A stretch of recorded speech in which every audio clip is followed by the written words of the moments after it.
The fact that Democrats still have a shot at the House and the speakership is due to a few critical swing districts Democrats were able to win. Let's bring in the winner of one of those swing races, Democratic Congressman-elect Wiley Nickel. He won in North Carolina's 13th district against Republican Bo Hines. Congratulations, Congressman-elect. Thank you for being here. Thanks so much. It's really an honor to be here. Well, we appreciate it. I want to start right there with the comments by House Speaker Nancy Pelosi. This is going to be one of the top issues that you will have to address once you are sworn into office. Will you support a Pelosi leadership? What say you today? Would you support her if she does decide to throw her hat into the ring again? You know, I mean, what I can tell you is right now we're still counting votes. We don't know who's going to take control of Congress. And, you know, we need to see that process play out. But at this point, there's no announced candidates for any of these positions. So, you know, that I think is really important to say. And, you know, we got to see what happens with the votes. Do you think that she's the strongest person to be the leader of House Democrats, whether in the majority or the minority?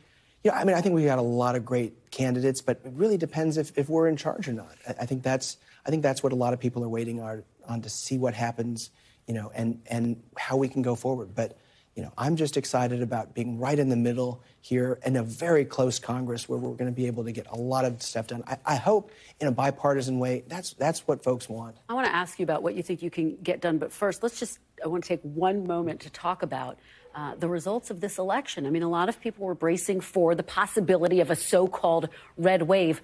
That did not happen. That is not going to happen. Why do you think that is? Why do you think you were able to beat Bo Hines, for example? Yeah, you know, I think we're one of just 5 Republican-held seats to flip in this election, and it's because we campaigned on a woman's right to choose and democracy. Those were so important in our race in this district, and pro-democracy Republicans and independents made their voices heard in a way that I think you're seeing in my district and so many others where we have, you know, a far-right extremist that was just way out of step. Do you wish that Democrats had put more money, more emphasis, more energy into supporting Cheri Beasley? Would that have made a difference in that race? Was that a misstep for Democrats? I mean, she ran a great race. I just know from my race, you know, Cheri Beasley was very helpful. She got a lot of people out to vote. She ran a passionate campaign. So, you know, I give her a lot of credit for running a really good race. Let's talk about the agenda. You are sounding a note of optimism, whereas a lot of people are concerned that what we will see is partisan gridlock. I know you ran on a 30-point plan to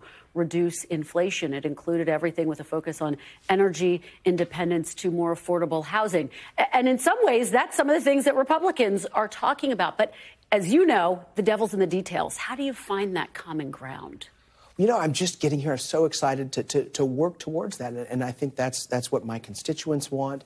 And if you just look at, you know, what could be a Democratic-held Senate, a Republican-held House, or maybe not, it's going to be so close.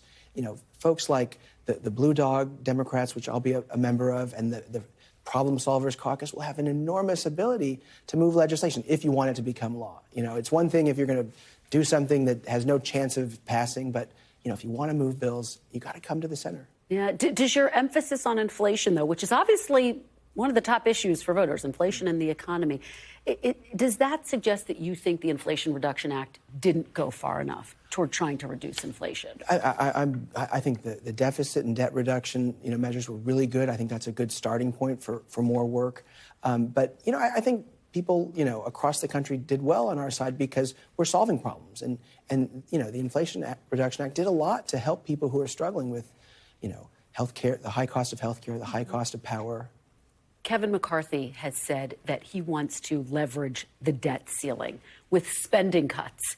Is that something you can get behind? A lot of Democrats say spending cuts are the exact wrong way to go. But do you think you can find some common ground on that? You know, I think I hope that there are separate conversations. You know, we need to you know, pay our debt, you know, and you know, spending conversations great. You know, I think we spend too much. We need to reduce spending, but we need to talk about, you know, the revenue side too. So I'm hopeful that, you know, we can have a balanced approach. And one of the other big issues on Republicans' plate, and again, Republicans seem poised to take control of the House. They may not. It's going to be a narrow majority. But their other big issue, according to Leader McCarthy, is the border.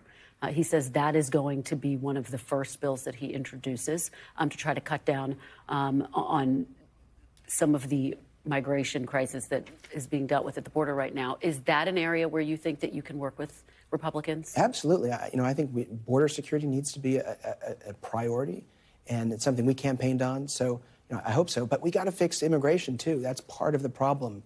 Comprehensive immigration reform, I think, is crucial. It's not one or the other. We got to do both. Okay. And as you know, former President Trump is teasing a major announcement tomorrow. We anticipate he's going to announce he's running for re-election. A lot of Republicans are urging him to wait until after the Georgia runoff race. I asked President Biden, about whether he's going to run for re-election again. He said he's not in a rush. He intends to do so. He's going to make a final decision in the new year. And he says what President Trump does is not going to influence his final decision. But do you think that President Biden is the strongest person to represent Democrats in 2024? I think it's the same thing. We got to see what the election results are. Do we control Congress? And I think those things are important for anyone who makes decisions about the next election. We just finished this one, so I think, first of all, we got to figure out what's going on. And as for the Trump news, really all I can do is just sort of sigh. And so just to be clear, I didn't get an answer on Pelosi or Biden. These are the two leaders of the Democratic Party. I mean, can you pinpoint how you feel about, President Biden running again or supporting Pelosi? I really just want to see what happens before I make decisions, because, there's a chance neither of them could be people that I would be that I would, be on the ballot or be part of a leadership race. Well, let me ask it this way. Some Democrats have said it's time for a new generation of leaders in the Democratic Party. Do you agree with that assessment? I think, I'm part of those new generation of leaders, and there's so many of us in this freshman class. But we've got a lot of folks who've done really well, and I'm just trying to give them their space to make their decisions before I weigh in. I just think it's too early. Congressman-elect Wiley Nickel, thank you so much. Thanks for watching our YouTube channel. Follow today's top stories and breaking news by downloading the NBC News app.